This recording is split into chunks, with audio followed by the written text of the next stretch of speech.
Bien, chers amis, bonjour. Alors, nous sommes toujours dans le commentaire du livre du Rav Kook, Père, Oroth, Lumière en français, livre ô combien actuel. Le livre Oroth a été la source de très nombreuses interventions, enseignements, depuis qu'il a été écrit par ce grand maître, le Rav Kook. Comme nous l'avons dit les dernières fois, le livre Oroth est une compilation de textes qui avaient été écrits par le Rav Kook avant la Première Guerre mondiale, entre les années 1907 et 1913. Et le Rav Kook,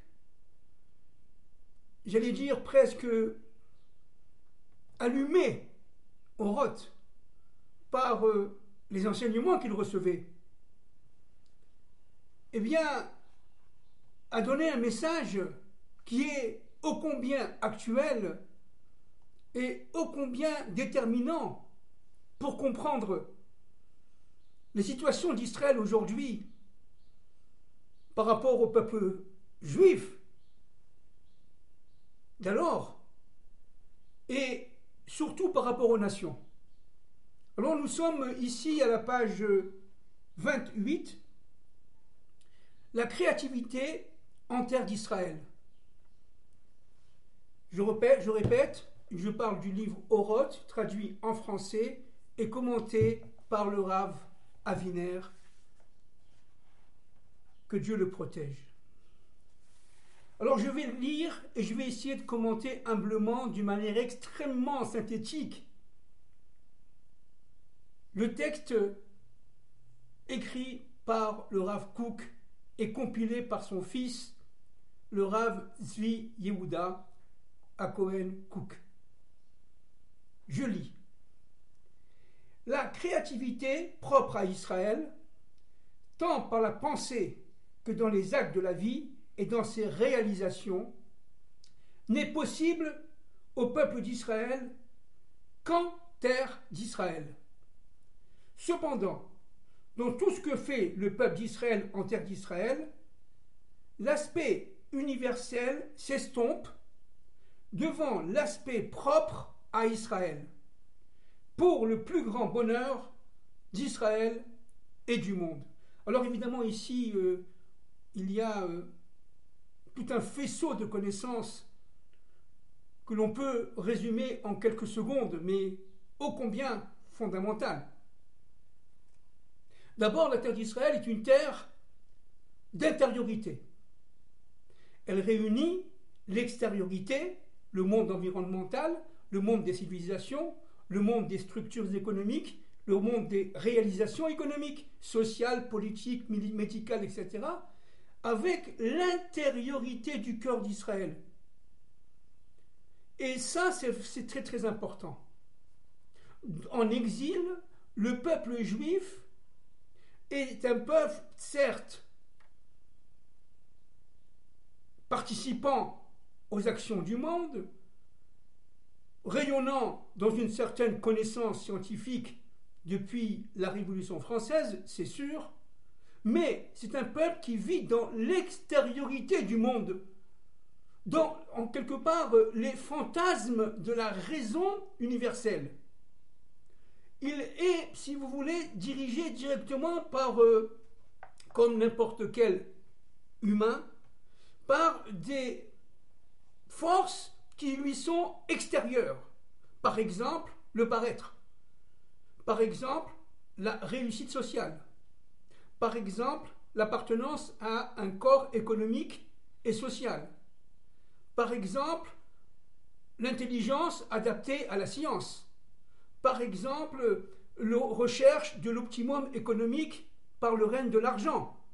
Exemple, la recherche du profit, la recherche de la productivité, la recherche de la rentabilité. Tout cela qu'on trouve dans le monde juif, évidemment, est un aspect fidèle du monde non juif, du monde environnemental. Alors, quelle différence y a-t-il entre le monde juif à l'extérieur d'Israël, en exil, et le monde hébraïque sur la terre d'Israël? Alors, le Rav est très clair. Il dit, enfin, je répète, la créativité propre à Israël, propre à Israël. C'est-à-dire que, véritablement, là, lorsque quelqu'un fait son aliyah, lorsque quelqu'un ou quelqu'une, évidemment, veut s'installer en Eretz Israël, il y a un double phénomène qui apparaît, une double dynamique qui apparaît. D'abord, une dynamique extérieure, puisqu'on vient de l'extériorité des mondes en exil. En exil, on était médecin, on veut devenir médecin, on voudrait devenir médecin en Israël. En exil, on était menuisier, on veut devenir menuisier en Eretz Israël, etc., etc.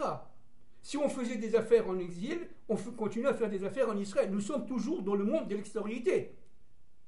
Mais ça, ce n'est pas véritablement la véritable aliyah. C'est une partie, une étape fondamentale, réelle, réaliste de l'aliyah. Mais ce n'est pas du tout la finalité de l'aliyah. Alors, quelle est la finalité de l'aliyah en Eretz Israël? C'est d'atteindre notre propre intériorité, notre propre, si vous voulez, personnalité intérieure. Qui nous sommes vraiment?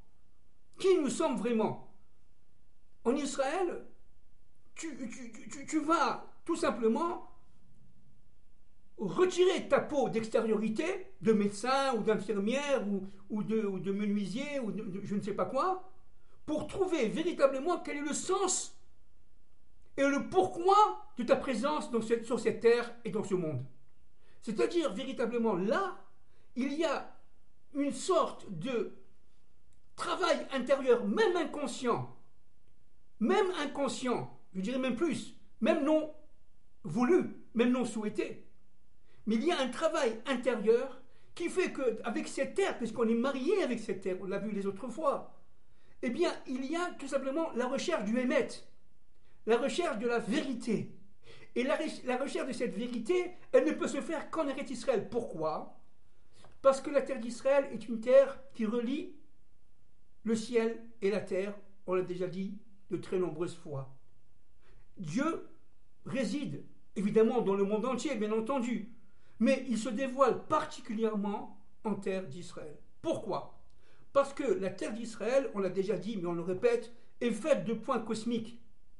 Chaque point cosmique, c'est-à-dire un endroit spécifique, géographique, spatial, mais aussi temporel, qui réunit les différents mondes qui sont présents secrètement en terre d'Israël, eh bien, donne, si vous voulez, la capacité de devenir prophète ou prophétesse. Et ça, c'est absolument fondamental. C'est quoi un prophète? Un prophète, c'est quelqu'un qui vit, en fait, dans l'extériorité du monde, dans les dynasties, dans les royautés, dans les gouvernements, qui comprend l'aspect économique des choses, mais qui est capable de rentrer dans l'intériorité de ce même monde et de rencontrer Dieu. Et à partir de ce moment-là, il va parler au nom de Dieu. Donc, ce qui se passe, c'est qu'en fait, en Eretz Israël, encore une fois, qu'on le veuille ou qu'on ne le veuille pas, ce qui apparaît véritablement, c'est l'intériorité de chacun d'entre nous, que ce soit individuel, familial, comme collectif, comme national. Si tu es né dans un monde où tu étais un très bon menuisier, et ici tu arrives en étant peut-être artiste ou en étant médecin, tu n'es pas dans le monde qui est le tien dans les autres mondes. Tu es dans un monde qui est différent, extérieur à ta personnalité propre. Et la terre d'Israël va te mettre, si vous voulez, en conjonction avec ton intériorité propre, par des réunions, par des contacts, par des discussions. Tu vas comprendre en terre d'Israël, encore une fois, même inconsciemment, que tu es un menuisier et que tu n'es pas un prof ou un médecin. Et ça, c'est très important. Pourquoi? Parce que si tu arrives à être conformément à celui que tu es dans les mondes supérieurs, alors tu vas être un très bon menuisier. Parce que tu es venu avec toutes les capacités du menuisier voulu par Dieu. Et là, vous allez avoir effectivement les capacités d'excellence. D'excellence. Alors vous allez me dire, mais à l'extérieur aussi, on peut être prix Nobel. Bien sûr, on peut être prix Nobel en étant juif. Mais seulement un prix Nobel juif de l'extériorité est un prix Nobel juif qui appartient aux nations. Et c'est pour ça que le Rav Kook dit, regardez, cependant, dans tout ce que fait le peuple d'Israël en terre d'Israël, l'aspect universel s'estompe. Ça veut dire quoi? Ça veut dire que là, on n'est plus par rapport aux nations lorsqu'on vit en Eretz Israël. On est par rapport au plan divin qui correspond directement à l'assemblée d'Israël, c'est-à-dire la Knesset Israël. Et ce plan divin qui correspond à la Knesset Israël, eh bien, est l'intériorité du plan humain. C'est-à-dire qu'en faisant son aliyah, eh bien, non seulement on va sortir ce que les kabbalistes appellent les clipotes, les scories, les impuretés, les extériorités, mais en plus et surtout, on va arriver, si on tient le coup, parce que beaucoup ne tiennent pas le coup, si on vient ici en étant, par exemple, diplômé de médecine, et on s'aperçoit que le marché est bouché, il est bouché tout simplement parce que Dieu veut qu'il soit bouché pour vous. En fin de compte, tout est une bénédiction. Et si on n'est pas capable de dire, moi, je sais pas, moi, à Londres, à Paris, ou je sais pas quoi, je gagnais tant d'euros, tant de milliers d'euros, là je gagne en Israël 4 fois moins d'euros, alors je retourne, c'est qu'on n'a pas du tout compris le pourquoi de son aliyah. Le pourquoi de son aliyah, ce n'est pas de retrouver ce qu'on avait en galoute. Dieu nous dit, ne te retourne pas lorsqu'on sort d'Égypte, vers l'Égypte. Ne te retourne pas. Pourquoi? Parce que nous avançons. Mais vers où? Vers ton erlecha, vers ton intériorité. Donc, le médecin qui était à Paris, par exemple, un très bon médecin, il n'y a pas de problème, il fait son aliyah, il s'aperçoit qu'ici, qu'il ne peut pas être aussi bon médecin qu'à Paris. Pourquoi? Parce que Dieu fait en sorte qu'il ne soit pas un bon médecin, pour qu'il soit véritablement un menuisier. Parce que dans les autres mondes, il n'était pas médecin, il était menuisier. Mais par, si vous voulez, l'environnement, l'exil, on va plaire à mes parents, on va montrer qu'on est le plus beau, le plus fort, le plus intelligent, on va réussir les concours, on va gagner beaucoup d'argent, on va s'éclater, comme on dit. Mais ça, c'est le monde de l'exil. Complètement. Alors que c'est quoi le monde de la Géoula? Mais tu es dans les autres mondes un menuisier, dit Dieu. Je t'ai donné toutes les capacités, toute la chorma, la connaissance fondamentale. Mais sois un menuisier en Eretz Israël. Et là, vous allez devenir véritablement un menuisier incroyable. Incroyable. Et vous allez complètement changer de peau. Vous allez oublier que vous étiez médecin. Et vous allez devenir tel comme vous-même. Mais je connais beaucoup de gens qui ont abandonné leur métier d'exil et qui sont devenus tout simplement tels qu'en eux-mêmes, qui sont très heureux en Eretz Israël, selon le métier qui est le leur, dans leur intériorité. Et ça, c'est très difficile. Pourquoi? Parce que pour cela, ça nécessite un travail intérieur intense. Sarai est devenue Sarah, mais avec quel conflit intérieur, avec quel travail intérieur, avec quelle souffrance intérieure. Abraham est devenu Abraham, mais ça aussi, avec quelle souffrance intérieure, avec quelle épreuve qu'il a eu Abraham, terrible. Les 10 épreuves d'Abraham ont été terribles pour passer de Abraham à Abraham. Et ça, évidemment, tout le monde n'est pas capable. Ça, c'est une première chose très importante. N'est-ce pas? Les fautes, dit le Rav, je continue, page 28, qui sont cause de l'exil, sont celles qui souillent notre source particulière et la font relâcher des écoulements impurs. C'est-à-dire qu'en fin de compte, en étant en exil, on peut certes devenir magnifique, riche, tout ce que vous voulez, tout ce que vous désirez. Vous allez atteindre la félicité des mondes extérieurs, environnementaux, exilés, exiliques. Mais en aucun cas, vous allez atteindre la vérité. Vous allez atteindre le Hémet. Pourquoi? Parce que en vivant en exil, et malheureusement, tel est le monde de l'exil, en démultipliant nos fautes, même d'une manière inconsciente, eh bien, on va s'apercevoir tout simplement que le poids de nos fautes nous empêche d'être nous-mêmes, nous empêche de rentrer dans notre intériorité. Ça, c'est un point très très important, n'est-ce pas? Alors, Israël est devenu en quelques années, en quelques dizaines d'années, dans tous les domaines, c'est aussi fou que cela puisse paraître, tous les domaines, parmi les premiers au monde, que ce soit en agriculture, déjà depuis les années 60, les oranges de Jaffa, vous vous rappelez, on achetait à Paris, on achetait en France les oranges de Jaffa, dans les années 60. Aujourd'hui, c'est devenu un état, si vous voulez, de high-tech, une high-tech nation, avec toutes sortes de connaissances inimaginables. Les connaissances que nous avons acquis ici en Eretz Israël, eh bien, ont permis de démultiplier les forces de l'armée, les forces de Tsahal, ce qui rend complètement folle les nations. Mais pourquoi? Parce que, on répète, en revenant en terre d'Israël, on change de peau, comme le caméléon, on l'a déjà dit. On devient tout simplement un autre, une autre. On devient hébraïque, hébreu. Et qu'est-ce que c'est qu'un hébreu? C'est quelqu'un qui est seul contre le monde entier.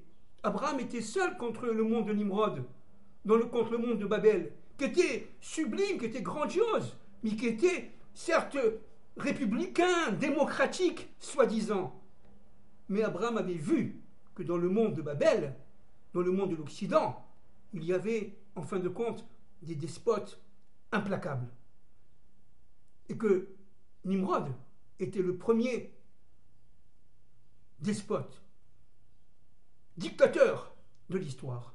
Il avait vu. Il a été évidemment jeté, même par son père, dans un premier temps. Le père d'Abraham était le conseiller de Nimrod. Et Abraham était tout seul. Il devenait hébreu. Mais en devenant hébreu, il s'accrochait à l'esprit divin, il reçoit l'Erlecha, il rentre dans son intériorité et il devient lui-même. Alors il devient un combattant de folie. Il se bat contre les cinq rois et il les gagne. C'est la victoire totale. Comme ça sera la victoire totale face à nos ennemis. Pourquoi? Parce qu'en Eretz Israël, dit le Rav Kook, chacun devient soi-même. On ne rigole plus. On est identifié à sa propre personnalité intérieure, cachée, qui a été enfouie dans les méandres de l'exil, de l'Égypte, depuis des milliers d'années. Le deuxième point, là, qui est très important, c'est que les nations ne comprennent pas cette dynamique. Comment un peuple qui était esclave, ce que les chrétiens appellent un peuple fossile, qui existe seulement par le fait qu'ils soient témoins de leur faute et de leur ignorance par rapport à la reconnaissance de leur saint, voit que ce peuple-là ressurgit des profondeurs de l'histoire, des profondeurs de l'exil. Mais ils ne comprennent pas. pardon, comment un peuple qui a été banni depuis des millénaires, depuis l'époque de Constantin, en l'an 300, et même avant, bien avant, depuis l'époque romaine, et même avant, depuis l'époque grecque, pensez à Hanouka, et même avant, comment ce peuple-là arrive à devenir, en quelques dizaines d'années, parmi les premiers leaders dans l'ensemble des disciplines. Que ce soit la peinture, que ce soit la musique, que ce soit le sport, que ce soit la médecine, que ce soit l'économie, que ce soit les banques, que ce soit l'industrie, que ce soit le militaire, que ce soit pardon, que ce soit tout ce qui fait une nation moderne et ce qui structure l'âme collective d'un peuple existe au quintuple en Israël. Moi, j'ai vécu en tant qu'économiste, je vous dis, je suis arrivé il y a quelques dizaines d'années à Jérusalem, le pays était encore un pays en développement. Ce que j'avais appris à la fac, à la Sorbonne à l'époque. Et j'ai vu directement comment que le pays se transmutait de jour en jour, d'année en année. À partir des années 90, j'ai bien compris qu'il y avait une accélération de l'histoire telle que le pays passait d'un socialisme exacerbé à un capitalisme exacerbé. Et j'ai vu à ce moment-là la création d'une classe moyenne. Je l'ai vécu. Et j'ai vu aussi l'augmentation, comme on dit en France et partout, du pouvoir d'achat. J'ai vu véritablement que le pays s'enrichissait. C'était un pays de quoi? De désert, où le sable régnait partout. Et du désert est sortie une agriculture flamboyante, est sortie des routes, sont sorties des routes, des autoroutes, des villes, des villages, toutes sortes de tunnels. Il faut voir ce que c'est que la gare ferroviaire de Jérusalem. C'est un tunnel qui descend à plusieurs centaines de mètres sous terre et qui fait que véritablement on est là carrément au XXIe siècle, si ce n'est pas plus. Il faut voir un peu ce qui se passe au jour le jour. On ne manque de rien en Eretz Israël. Vraiment. Je pèse mes mots. Pourquoi? Parce que chacun, même inconsciemment, vous allez me dire, mais ils ne sont pas conscients les gens. C'est vrai, ils ne sont pas conscients. Mais là, nous sommes dans un truc de Torah, dans un cours de Torah de la délivrance. Ils vont devenir conscients avec le Mashiach ben David. Chacun trouvera sa place qui est la leur, notamment à Jérusalem.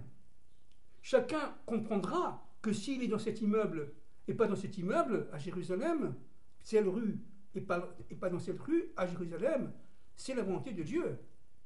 Parce que c'est Dieu qui veut véritablement que tu sois ici pour connaître ces gens-là de manière à rayonner dans ton intériorité et de passer de mon exemple, médecin à menuisier. Et tu seras un très bon menuisier. Et réciproquement, tu étais médecin à Paris, tu vas être menuisier à Paris, tu vas être obligé, par ton environnement, de faire des études de médecine et devenir un excellent médecin ici. Pourquoi? Parce que dans les autres mondes, ta place est dans la médecine, etc., etc. Ça, c'est très important.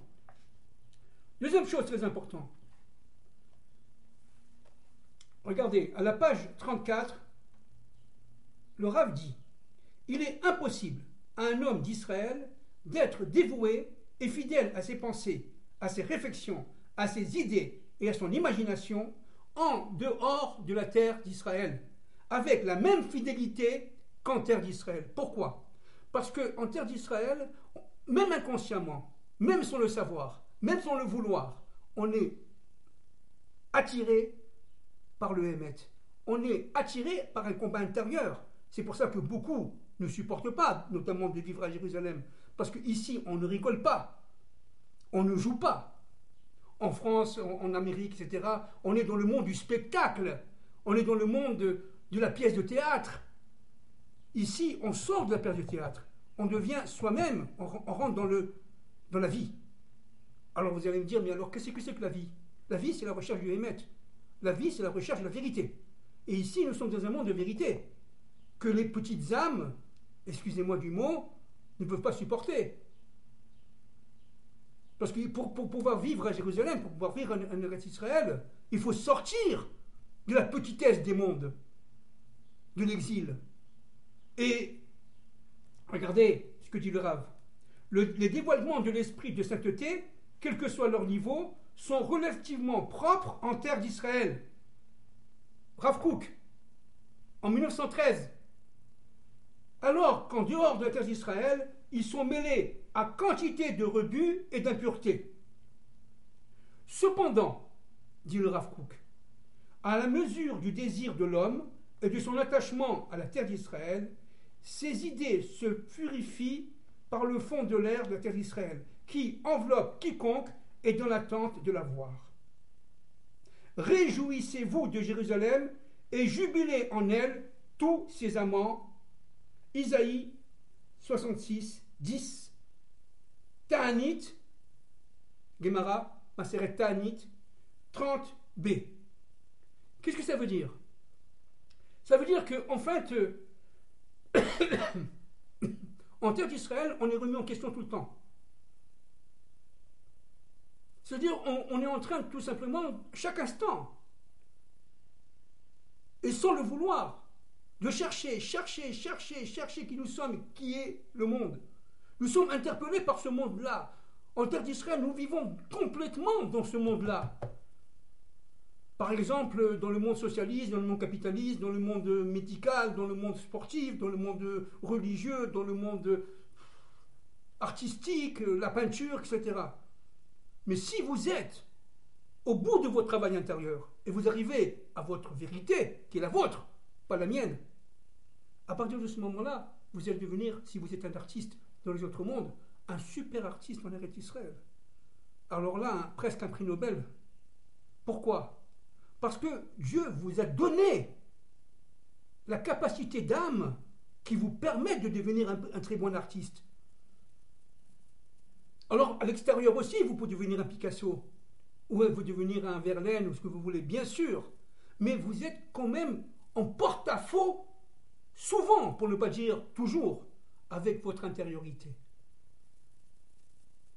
Et votre intériorité, elle est liée directement aux autres mondes. Donc imaginez-vous l'importance de la Aliyah. Imaginez-vous l'importance du temple de Jérusalem, du troisième temple qui sera bientôt, Bezrat Hashem, de notre monde. Et ça, c'est très important. On ne fait pas l'Aliyah pour fuir l'antisémitisme ou je ne sais pas quoi, ou un mal-être. Non. On fait l'Aliyah pour être soi-même. Parce qu'on est amoureux de Dieu. Parce qu'en terre d'Israël, il y a un dévoilement de l'esprit de sainteté. Et je voudrais aussi continuer là, un point qui est très important là. Je lis, page 39, et j'essaie d'expliquer quelque peu. L'action de l'esprit de sainteté, intégré en terre d'Israël, est constante. Est constante. C'est ce que nous avons dit tout à l'heure. À chaque instant, à chaque seconde, on sent qu'il y a une présence, évidemment la présence divine, bien sûr. Pas tous le sentent, bien sûr, parce que si on n'a pas fait le travail intérieur, eh bien on peut vivre en Israël comme on vit à Paris. On peut vivre en Israël comme on vit à New York, ou à Philadelphie, ou à Calcutta. Bien sûr. Pourquoi? Parce que tout dépend de notre intériorité, de notre travail, ce qu'on appelle en hébreu de l'avodat Hashem. Alors regardez, même s'il arrive, dit le Rav Kook, que l'homme soit sorti de la terre d'Israël par erreur, ou pour quelques raisons de force majeure, même la prophétie, lorsqu'elle est manifestée en terre d'Israël, regardez ce qu'il dit, ne cesse pas en dehors d'Israël. La parole de Dieu fut adressée à Ézéchiel au pays des Chaldéens, dit la Torah. Et regardez, je cite, n'est-ce pas, Ézéchiel, à partir de la Gemara, regardez,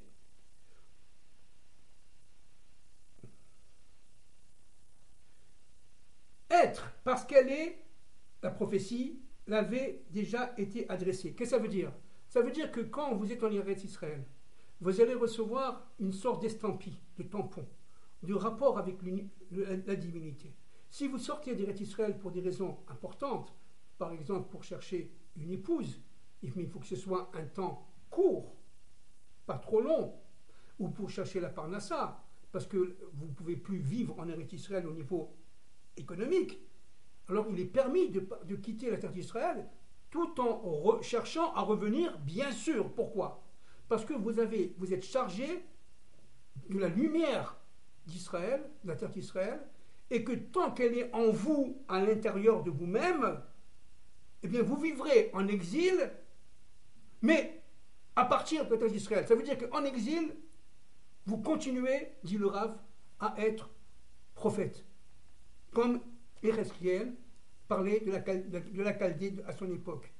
Et ça, c'est très très important. Pourquoi? Parce que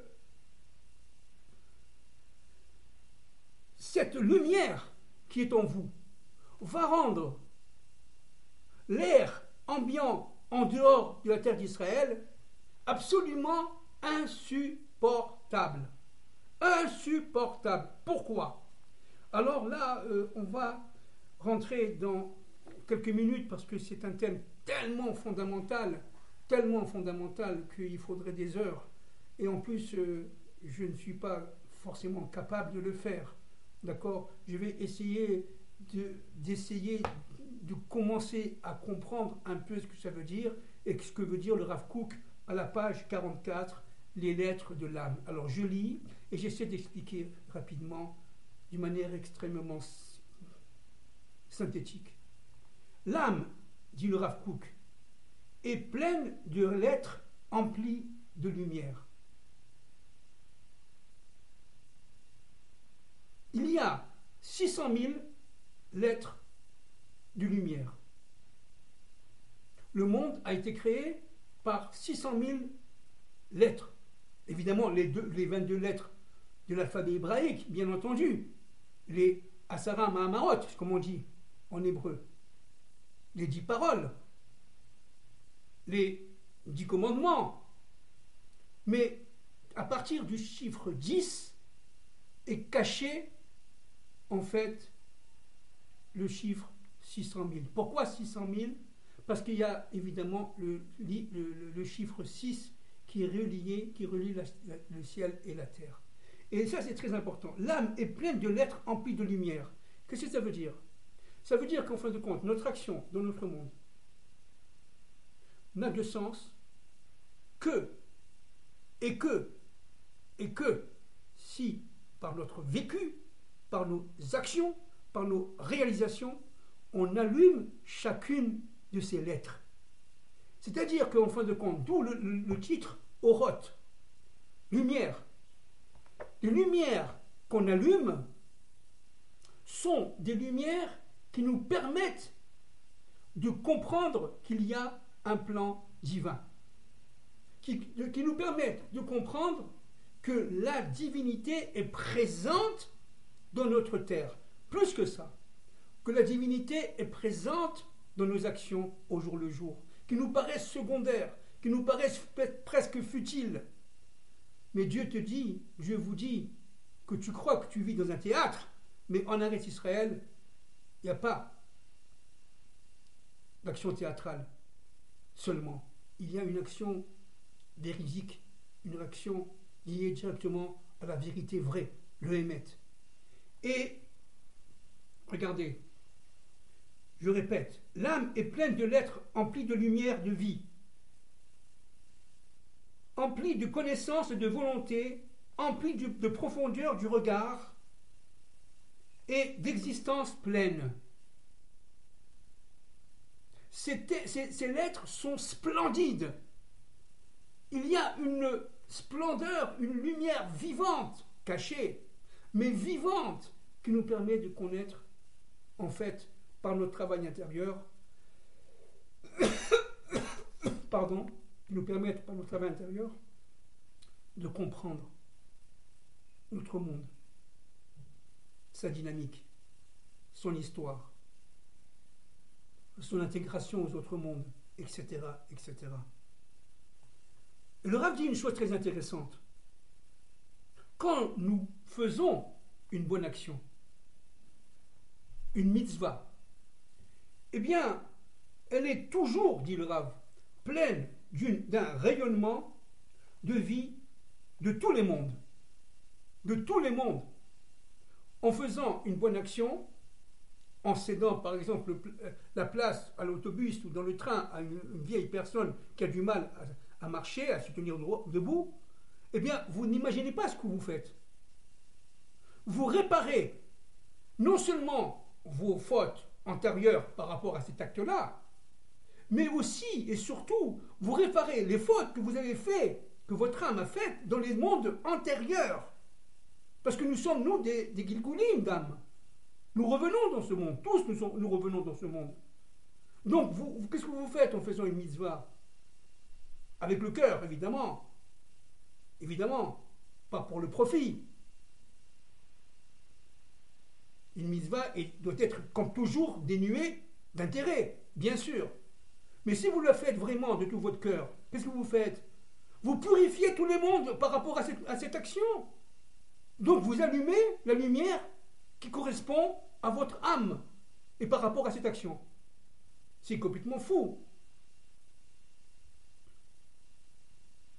Et quand vous avez fini d'allumer l'ensemble de vos réalisations dans ce monde, et quand, après 120 ans, après une longue vie heureuse et de combat, vous allez dans l'autre monde, mais on vous dira, mais ce que tu as fait, c'est magnifique. Regarde ce que tu as fait, tu as rencontré cette personne-là. Regarde, et vous allez voir l'image. Dans l'autobus, quand tu avais 10 ans, tu t'es levé et tu as laissé la place à cette vieille personne. Regarde pourquoi. Regarde ce qui s'est passé il y a 400 ans. Et vous allez faire waouh. Pardon. C'est énorme. Mais je ne savais pas. Et bien sûr qu'on ne sait pas, puisqu'on est dans le monde de la malchoute, on est dans le monde de la asiya, on est dans le monde de l'action. Mais il faut faire. Donc, dit le Rav, quand nous abordons une mitzvah, elle est toujours pleine d'un rayonnement de vie de tous les mondes. Regardez ce qu'il dit, Rav Kook. Chaque mitzvah est pleine de lettres grandes et merveilleuses, émanant des 613 mitzvot rattachées à chaque mitzvah. C'est complètement fou ce qu'il dit. Chaque mitzvah que vous faites est en fait rattachée aux 613 mitzvot capitales, fondamentales, qui ont été des mitzvot sur lesquels repose le monde, notre monde. Provenant de la vie de tous les mondes, regardez ce que dit le Rav Kook, provenant de la vie de tous les mondes, qui est dans le secret de la foi, qui est dans le secret de la foi, le secret de l'Imouna. La lumière radieuse du Dieu vivant, la lumière du vivant des mondes, vit en pleine harmonie dans la splendeur de chaque mitzvah. C'est quelque chose d'absolument phénoménal. Ce qu'il dit en quelques secondes, bien entendu. On peut rester des heures là-dessus. Et je voudrais finir là, en citant à la page 45, ce que dit le Rav Kook. Pardon.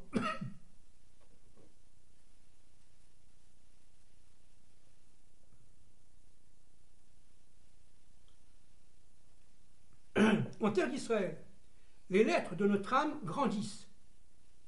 Là où elles révèlent leur brillance, je ne sais pas si ça se dit en français, leur brillance, elles tirent une vitalité propre du rayonnement de vie de l'ensemble d'Israël.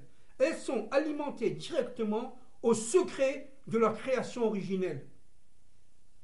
L'ère du pays d'Israël suscite la croissance fraîche de ses lettres de vie, dans une splendeur magnifique, une agréable amitié et une intrépidité retentissante, joyeuse et emplie d'un flot de sainteté. Quiconque est inscrit pour la vie sera déclaré saint à Jérusalem. Isaïe, prophète Isaïe 4, 3. Alors, ça aussi c'est très important. S'il y a, je vais très vite là, s'il y a des lumières dans notre âme, dans l'âme collective d'Israël, dans l'âme collective de la nation hébraïque qui retourne en Israël, qui se trouve en Israël, cette âme-là est couverte, remplie de lumière. À nous, individuellement comme collectivement, de les allumer. Et pour les allumer, n'est-ce pas, il faut grandir la lumière qui est intériorisée dans notre âme individuelle ou collective. En faisant cela, je permets tout simplement à la nation d'Israël et par conséquence à l'humanité tout entière, qui descend d'Adam et de Ève, de comprendre le plan divin. Parce que j'allume la lumière qui est en chacun d'entre nous, juifs et non-juifs. Et non-juifs. Je continue. L'ère du pays d'Israël avait dit tout à l'heure, je cite le Rav, suscite la croissance fraîche de ses lettres de vie. C'est-à-dire qu'en fin de compte, pour finir, plus on est en travail, en Avodat Hashem, en terre d'Israël, et notamment à Jérusalem, et plus on allume de lumière intérieure individuelle qui se regroupe, qui se ramifie dans l'âme collective. Et, j'allais dire presque réciproquement. Ce qui s'est passé le 7 octobre, jour terrible 2023, à Simchat Torah, a réveillé l'âme collective du peuple. Mais à partir de quoi? À partir du travail secret de chacun d'entre nous. Secret et peut-être souvent inconscient de chacun d'entre nous. Lorsque nous sommes arrivés à la fin d'une certaine, disons, mutation d'être individuel comme collectif, alors Dieu intervient par des événements extérieurs, comme par exemple des événements extrêmement douloureux, terribles, terrifiants, qui se sont passés le 7 octobre, une véritable sonnette d'alarme a été sonnée par Dieu, un véritable chauffard, le chauffard de la Géoula a été sonné par Dieu, retentissant. Chacun d'entre nous a tremblé et continue à trembler à l'intérieur de la terre d'Israël. Pourquoi? Parce que tout simplement, ce chauffard réveille en nous cette lumière intérieure, ce Or Ganouz, qui est en fait, qu'est-ce que c'est? À partir de ce que dit le Rav Kook, c'est tout simplement le rayonnement des lumières qui sont dans les secrets des lettres de la création. Et ces secrets des lettres de la création sont, à n'en point douter, à l'intérieur de nous-mêmes, dans les secrets de notre Neshama. Merci beaucoup.